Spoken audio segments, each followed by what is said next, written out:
Assalamualaikum warahmatullahi wabarakatuh.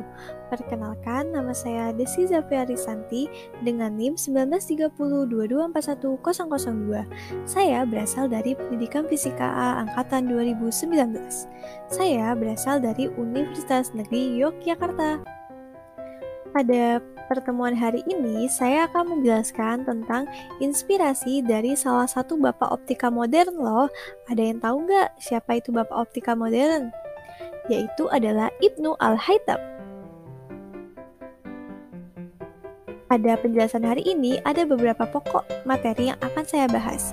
Yang pertama yaitu riwayat hidup dari Ibnu Al-Haytham itu sendiri, kemudian karya-karyanya yang sangat banyak, kemudian tokoh yang terinspirasi dari beliau, dan juga di sini saya akan mencantumkan daftar pustaka dari materi yang sudah saya ambil. Untuk yang pertama, kita akan membahas riwayat hidup dari Ibnu Al-Haytham. Mari simak video berikut ini. Ibnu Al-Haytham sendiri itu memiliki nama lengkap Abu Ali Muhammad. Untuk nama panggilannya itu beliau biasa disebut Ibnu Al-Haytham. Beliau juga memiliki beberapa nama panggilan lain loh. Salah satunya yaitu Al-Hazan, kemudian ada juga Afenatan dan Afenetan. Untuk tempat lahir beliau itu di Rey pada abad 240 Hijriah. Untuk nama ayah beliau itu adalah Abu Hatim. Gimana, sudah lebih mengenal beliau bukan? Untuk karya-karyanya, simak video berikut ini. Kemudian kita akan membahas karya-karya dari Ibnu Al-Haytham. Jangan kaget ya, karena karya-karyanya itu sangat banyak, terutama di bidang optika. Karya yang pertama yaitu metode ilmiah. Al-Haytham sendiri merupakan salah satu pelopor metode ilmiah modern loh. Ia menciptakan buku yang mengubah makna istilah optik dan menetapkan eksperimen sebagai norma pembuktian di lapangan. Untuk penyelidikannya sendiri, beliau tidak hanya berdasarkan teori-teori abstrak saja loh, tetapi pada bukti eksperimental, sehingga penyelidikan beliau lebih terbukti karena ada dasar dari penyelidikannya, yaitu eksperimen. Untuk eksperimen sendiri itu sangat sistematis dan berulang. Untuk teori atau karya beliau berikutnya yaitu pada bidang fisika. Ibnu Al-Haytham itu melakukan pemeriksaan menyeluruh pada perjalanan cahaya melalui berbagai media dan menemukan yang namanya hukum pembiasan. Kita sudah pernah belajar bukan tentang hukum pembiasan? Nah, beliau merupakan salah satu penemu hukum pembiasan loh. Ayo diingat-ingat kembali bagaimana bunyi hukum pembiasan. Kemudian karya berikutnya yaitu optik.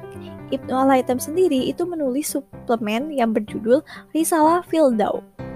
Pada suplemen tersebut menjelaskan sifat luminance dan dispersinya yang berseri-seri melalui berbagai media transparan dan juga tembus cahaya. Beliau juga membahas kepadatan atmosfer dan menghubungkannya dengan ketinggian.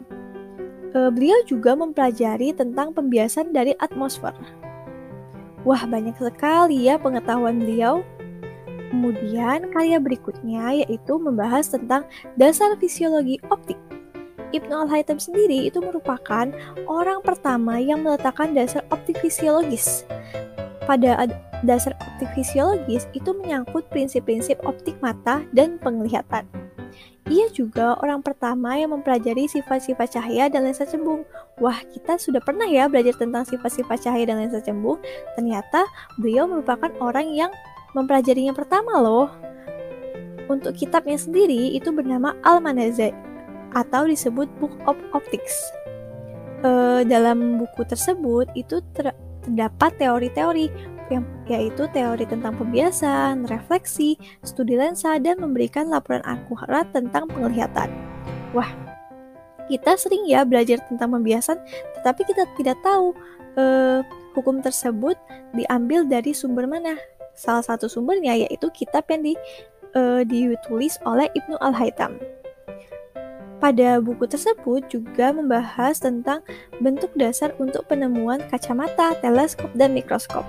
Jadi, beliau juga merupakan salah satu pendukung atau penemu yang mendukung adanya kacamata, teleskop, dan mikroskop yang bisa kita gunakan hingga saat ini, bukan? Wah, beliau hebat juga ya.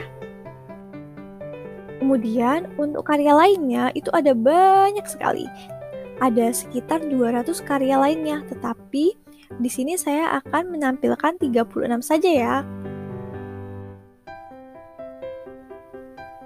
36 karya lainnya itu ada beberapa di layar berikut ini.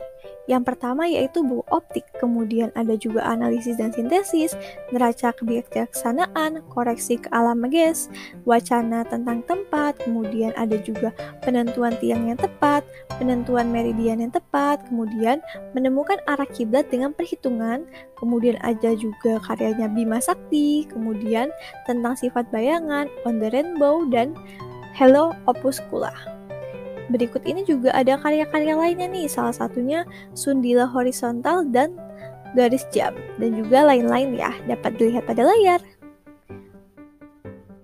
Nah, ini juga karya lainnya juga nih, ada resolusi keraguan mengenai almages, kemudian resolusi keraguan mengenai gerakan berliku, ada juga gerak bulan, rasio setiap jam busur ke ketinggian mereka, dan banyak lagi.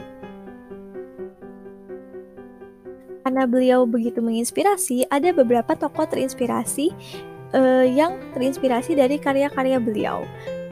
Di sini saya menampilkan ada 4 tokoh terinspirasi. Yang pertama, Roger Bacon, kemudian John Peckham, kemudian Vitello, dan Johannes Kepler. Pasti tidak asing bukan dengan Johannes Kepler? Beliau merupakan penemu hukum Kepler. Kemudian untuk referensi yang saya gunakan itu ada beberapa nih. Yang pertama Al-Halili J pada tahun 2015 yang berjudul Book of Optics Nature pada halaman 164 sampai 165. Dan ada beberapa referensi lain yang saya gunakan untuk materi berikut ini. Baiklah, mungkin itu saja penjelasan dari saya. Lebih dan kurangnya saya mohon maaf.